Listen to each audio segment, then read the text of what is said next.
புதுச்சேரி லாஸ்பேட்டை சட்டமன்ற தொகுதி சலவையாளர் நகர் குடியிருப்போர் நலச்சங்கம் சார்பில் 141வது ஆண்டு தொழிலாளர் தின விழா, சலவைத்துறை 50வது ஆண்டு பொன்விழா மற்றும் நலச்சங்க ஆண்டு விழா ஆகிய முப்பெரும் விழாவை முன்னிட்டு வெற்றி பெற்ற மாணவ மாணவிகளுக்கு பரிசளிப்பு விழா லாஸ்பேட்டை தொகுதிக்குட்பட்ட சலவையாளர் நகரில் நடைபெற்றது. இவ்விழாவிற்கு சிறப்பு அழைப்பாளராக முன்னாள் சபாநாயகரும் லாஸ்பேட்டை தொகுதியின் சட்டமன்ற உறுப்பினருமான சிவக்கொழுந்து கலந்து கொண்டு பரிசுகளை வழங்கி பாராட்டினார். தொடர்ந்து விழாவில் பேசிய லாஸ்பேட்டை தொகுதியின் சட்டமன்ற உறுப்பினர் VP சிவக்கொழுந்து, சலவையாளர் நகரில் அடுக்குமாடி குடியிருப்புகள் கட்டித்தர சட்டப்பேரவையில் பேசி நடவடிக்கை எடுப்பேன், மேலும் இந்த பகுதியில் அடிப்படை வசதிகள் செய்து தர நடவடிக்கை எடுப்பேன் என உறுதியளித்தார். மேலும் இந்த பகுதியை சேர்ந்த மாணவ மாணவிகள் கல்வி சார்ந்த உதவிகள் தேவைப்படி உடனடியாக நடவடிக்கை எடுப்பதாக உறுதியளித்தார். இந்த பகுதியில் குடிதண்ணீர் உப்பு கலந்து வருவதாக அந்த பகுதி மக்கள் புகார் தெரிவித்துள்ளனர். விரைந்து இந்த குடிநீர் பிரச்சினைக்கு பிளானட் அமைத்து நடவடிக்கை எடுப்பதாகவும் அவர் உறுதியளித்துள்ளார். இந்த நிகழ்ச்சியில் தலைவர் சுப்பிரமணியன், அவை தலைவர் பெருமாள், கௌரவ தலைவர் சாமிக்கண்ணு ஆகியோர் தலைமை தாங்கினர். மேலும் மாசிலாமணி, இளங்கோ, ராஜேந்திரன், ஆறுமுகம், சுப்பிரமணி, தில்லை கண்ணன், முருகேசன், நடராஜன், தயாளன், எழிலரசன், மனோகரன், ரத்னகுமார் ஆகியோர் முன்னிலை வகித்தனர். செயலாளர் பழனி என்கிற பாபு வரவேற்புரையாற்றினார். சரவணன் சிறப்புரையாற்றினார். தொடர்ந்து பொருளாளர் கதிரவன் நன்றி உரையாற்றினார். இந்த நிகழ்ச்சியில் சலவையாளர் நகர் குடியிருப்போர் நலச்சங்க ஊர் பொதுமக்கள் மற்றும் இளைஞர்கள் பலர் கலந்து கொண்டனர். முன்னதாக மாணவிகளின் பரதநாட்டிய கலை நிகழ்ச்சி நடைபெற்றது.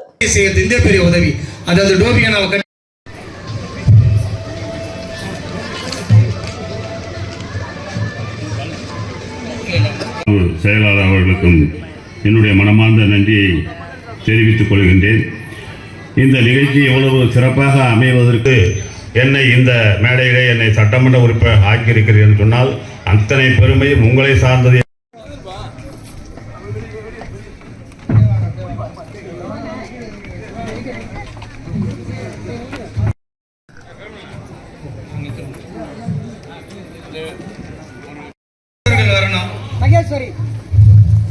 ஒரு பெரிய சாதனை பண்ணிருக்கேன். நன்றி. நான் உங்களோடு சேர்ந்து அதிலே நான் வெற்றி பெற்றதை பெருமையாக கருதிக்கிறேன்.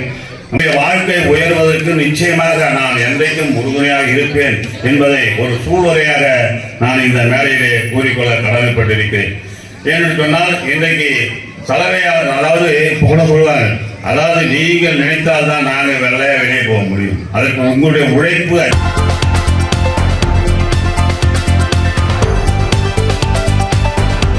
புதுச்சேரி காவல்துறையில் பல்வேறு பிரிவுகளில் சிறப்பாக பணியாற்றிய உதவி ஆய்வாளர் தேரஜான் தனது நீண்டகால காவல் பணியை நிறைவு செய்து ஓய்வு பெற்றார். இதனை முன்னிட்டு காவல்துறை தலைமை அலுவலகத்தில் காவல்துறை தலைவர் தலைமையில் பணி பாராட்டு விழா நடைபெற்றது. இந்த நிகழ்ச்சியில் காவல்துறையின் உயர் அதிகாரிகள் பலர் கலந்து கொண்டு தேரஜான் அவர்களின் நேர்மையான மற்றும் அர்ப்பணிப்பு மிக்க காவல் பணியை பாராட்டி வாழ்த்துக்களை தெரிவித்தனர். பல ஆண்டுகளாக காவல்துறையில் மக்கள் நலன் மற்றும் சட்டம் ஒழுங்கை பேணுவதில் அவர் ஆற்றிய பங்களிப்பு நினைவு கூறப்பட்டது. கடைசியாக சிறப்பு அதிரடிப்படை பிரிவில் பணியாற்றி வந்த தேரஜான் அந்த பிரிவினரிடையே மிகுந்த மரியாதையையும் பாசமும் பெற்ற அதிகாரியாக திகழ்ந்துள்ளார். இதன் வெளிப்பாடாக பணி ஓய்வு பெற்ற அவருக்கு சக காவலர்கள் உணர்ச்சி பூர்வமான பிரியாவிடை அளித்தனர். குறிப்பாக சிறப்பு அதிரடிப்படை பிரிவில் பணியாற்றும் காவலர்கள் ஓய்வு பெற்ற அதிகாரி தேரஜான் அவர்களை தோளில் தூக்கி வைத்து காவல்துறை தலைமை அலுவலக வாயில் வரை அழைத்து வந்து பின்னர் காரில் ஏற்றி மரியாதையுடன் வழி அனுப்பி வைத்த சம்பவம் அங்கிருந்தவர்களை நிகழ்ச்சியில் ஆழ்த்தியது. இந்த நிகழ்வில் ஆய்வாளர்கள், குற்றப்பிரிவு காவலர்கள் உள்ளிட்ட பலர் கலந்து கொண்டு தேரஜான் அவர்களின் ஓய்வு வாழ்க்கை சிறக்க வாழ்த்துக்களை தெரிவித்தனர்.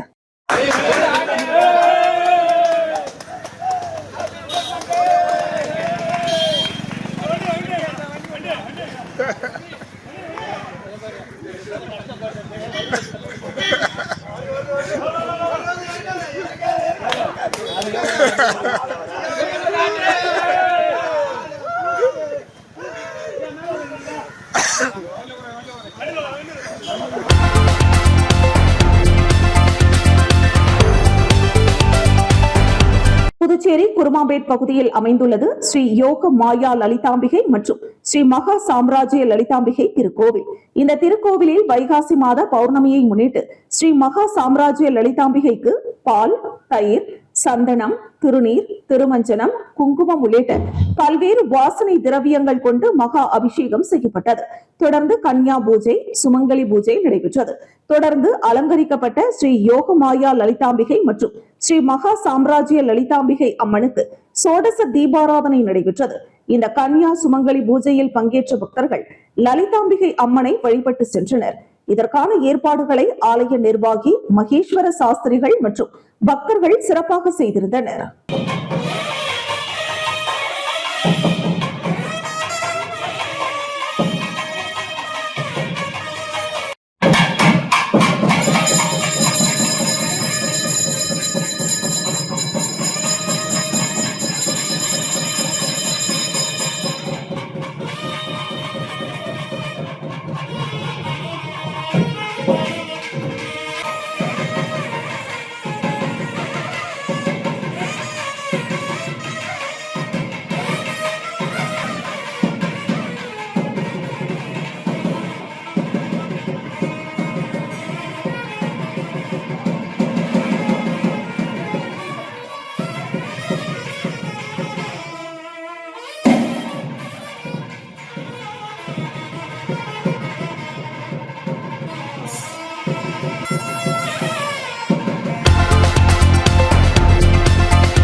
லட்சிய ஜனநாயக கட்சியின் தலைவரும் காமராஜர் நகர் தொகுதியின் சட்டமன்ற உறுப்பினருமான ஜோஸ் சார்லஸ் மார்டின் செய்தியாளர்களுக்கு அளித்த பேட்டியில் புதுச்சேரியில் அமைச்சரவை அமைப்பதில் ஏற்பட்டு வரும் தாமதம் குறித்து தனது கவலையை வெளிப்படுத்தினார். அமைச்சரவை அமைப்பதில் தொடர்ந்து தாமதம் நிலவி வருகிறது. இதுகுறித்து துணைநிலை ஆளுநரை நேரில் சந்தித்து மனு அளித்துள்ளேன்.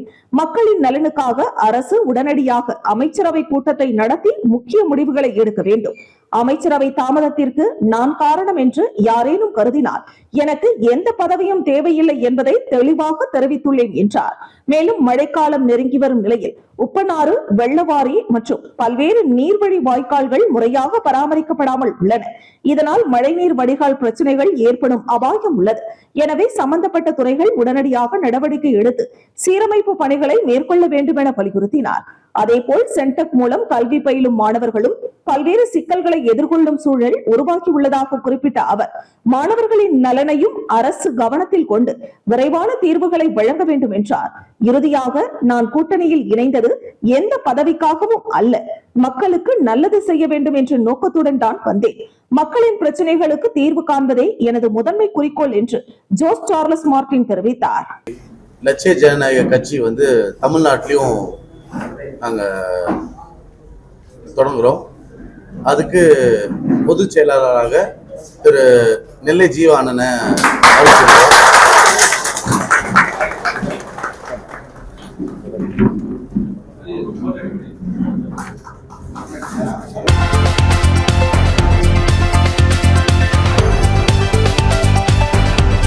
புதுச்சேரி கலை மற்றும் பண்பாட்டுத் துறையில் காலியாக உள்ள 26 இளநிலை நூலக உதவியாளர் மற்றும் ஒரு காட்சிக்கூடம் உதவியாளர் உள்ளிட்ட மொத்தம் 27 பணியிடங்களுக்கான ஒருங்கிணைந்த உயர்நிலை எழுத்து தேர்வு புதுச்சேரி, காரைக்கால், மாஹே மற்றும் ஏனாம் பகுதிகளில் அமைக்கப்பட்டிருந்த 59 தேர்வு மையங்களில் நடைபெற்றது.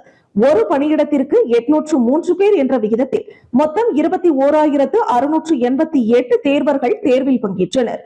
புதுச்சேரி பகுதியில் தாகூர் கலைக்கல்லூரி, காஞ்சிமாமுனிவர் பட்டமேற்படிப்பு மையம், பாரதிதாசன் மகளிர் கல்லூரி, வள்ளலார் அரசு பெண்கள் மேல்நிலைப்பள்ளி, திருவள்ளுவர் அரசு பெண்கள் மேல்நிலைப்பள்ளி உள்ளிட்ட 44 மையங்களிலும், காரைக்காலில் 9 மையங்களிலும், மாஹேவில் 2 மையங்களிலும், ஏனாமில் 5 மையங்களிலும் தேர்வு நடைபெற்றது. காலை 10 மணி முதல் நண்பகல் 12 மணி வரை நடைபெற்ற தேர்விற்காக தேர்வர்கள் முன்கூட்டியே தேர்வு மையங்களுக்கு வருகை தந்தனர். தேர்வர்களின் அடையாள சான்றுகள் மற்றும் கைவிரல் ரேகைகள் சரிபார்க்கப்பட்ட பின்னரே அவர்கள் தேர்வு அறைக்குள் அனுமதிக்கப்பட்டனர். தேர்வு மையங்களில் பாதுகாப்பு ஏற்பாடுகள் பலப்படுத்தப்பட்டிருந்தன.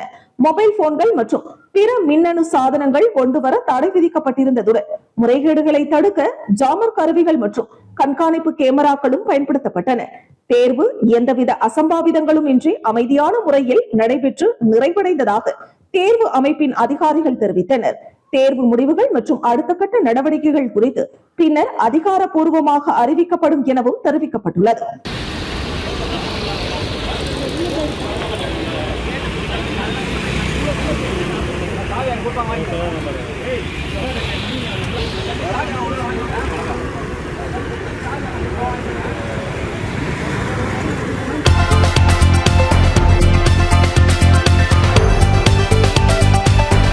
புதுச்சேரி மாநிலம் வில்லியனூர் பகுதியில் அமைந்துள்ள மிகவும் பிரசித்தி பெற்ற அருள்மிகு ஸ்ரீ கோகிலாம்பிகை சமேத ஸ்ரீ திருகாமேஸ்வரர் ஆலய 52வது ஆண்டு பிரம்மோற்சவ விழா வெகு சிறப்பான முறையில் நடைபெற்றது.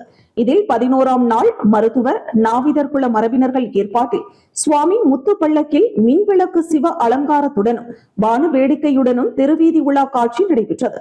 இதனை ஆன்மீக பக்த கோடிகளும் சமுதாய பெருமக்களும் தாய்மார்களும் பெரியோர்களும் முத்துப்பள்ளக்கு உற்சவத்தில் கலந்து கொண்டு சிவ எம்பெருமான் அருளை பெற்றனர். நிகழ்ச்சிக்கு வில்லியனூர் மருத்துவர் குல நாவிதர் மட நிர்வாகிகள் தலைவர் முருகேசன் என்கிற சேகர் தலைமை தாங்கினார். இதில் சிறப்பு அழைப்பாளராக மருத்துவர் குல சங்க மாநில தலைவர் காசிநாதன், புதுச்சேரி காரைக்கால் சிகை அலங்கார உரிமையாளர்கள் நலசங்கம் ராஜா ஆகியோர் கலந்து கொண்டு சிறப்பித்தனர். புதுவை அரசின் கலைமாமணி விருது பெற்ற வில்லியனூர் கோட்டைமேடு டாக்டர் குமார் குழுவினரின் சிறப்பு நாதஸ்வரம் தவில் இன்னிசை கச்சேரி நடைபெற்றது. தொடர்ந்து இரவு மின் அலங்காரத்துடன் முத்து பள்ளக்கில் சுவாமி வீதி உலா வெகு சிறப்பான முறையில் நடைபெற்றது. இந்த நிகழ்ச்சியில் முத்து பள்ளக்கு விழா குழுவினர்கள் உட்பட பக்தர்கள் திரளாக கலந்து கொண்டு சுவாமி தரிசனம் செய்தனர்.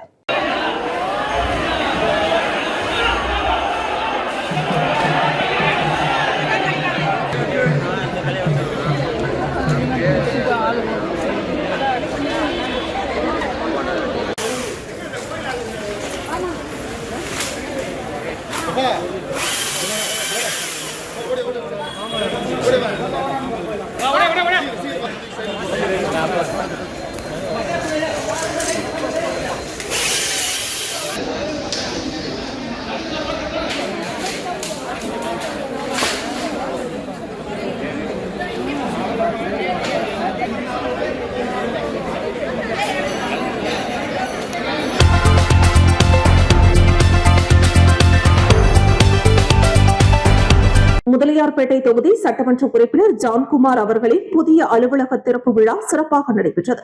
இந்த நிகழ்ச்சியில் லட்சிய ஜனநாயக கட்சியின் தலைவரும் காமராஜ் நகர் தொகுதி சட்டமன்ற உறுப்பினருமான ஜோஸ் சார்லஸ் மார்டின் சிறப்பு அழைப்பாளராக கலந்து கொண்டார். விழாவின் தொடக்கமாக ஜோஸ் சார்லஸ் மார்டின் ரிப்பன் வெட்டி புதிய சட்டமன்ற உறுப்பினர் அலுவலகத்தை திறந்து வைத்து வாழ்த்துக்களை தெரிவித்தார். பின்னர் தொகுதியின் சட்டமன்ற உறுப்பினர் ஜான்குமார் ஜோஸ் சார்லஸ் மார்டின் அவர்களுக்கு பொன்னாடை அணிவித்து நன்றியையும் வாழ்த்துக்களையும் தெரிவித்துக் கொண்டார்.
Rotary club of Pondicherry glowing star சார்பாக அறிவுசார் மற்றும் வளர்ச்சிசார் குறைபாடுகள் உள்ள குழந்தைகளுக்கான ரெட்டியார்பாளையம் கருணை இல்லத்திற்கு 10 மின் விசிறிகள் நன்கொடையாக வழங்கி மனமார்ந்த சேவை திட்டம் வெற்றிகரமாக நிறைவேற்றப்பட்டது.